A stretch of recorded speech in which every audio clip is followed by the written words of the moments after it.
Excerpt from the chapter The Enlightened Person. The enlightened person is in full consciousness.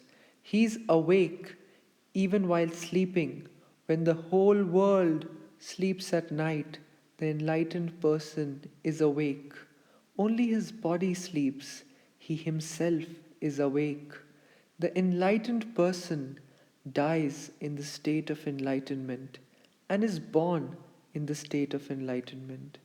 The seed of enlightenment is with everyone, but out of crores, there is only one seed which sprouts and indicates that the seeds have come to the possibility of sprouting.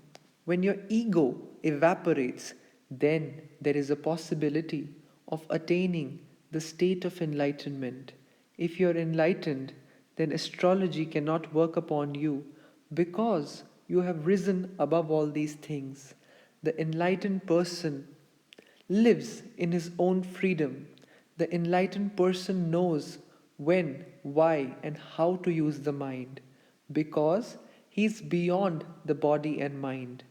The body and mind in that enlightened state are his good servants.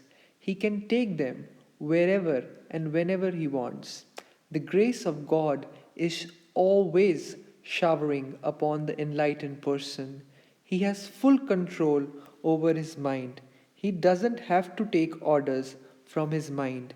His consciousness is enough. The enlightened person doesn't get angry.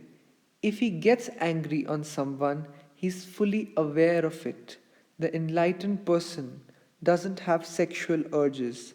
If he ever has, then it finishes with conscious watchfulness. A treasure of love is filled inside the enlightened person. When an enlightened person gets sick, he simply observes the body that it is sick. When the body needs medicines, he gives it. When the body needs food, he gives according to its need. It is not that an enlightened person doesn't fall sick. Yes, the enlightened person's body becomes sick, but he remains centered and observes the sick body totally detached. Just like Ramakrishna died of throat cancer, Mahatma Buddha died due to poisonous food. Many such enlightened persons are there who died of diseases. It is not that enlightened person doesn't feel pain. He feels much more pain than you.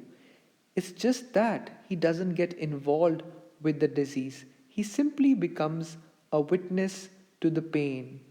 The enlightened person celebrates everything.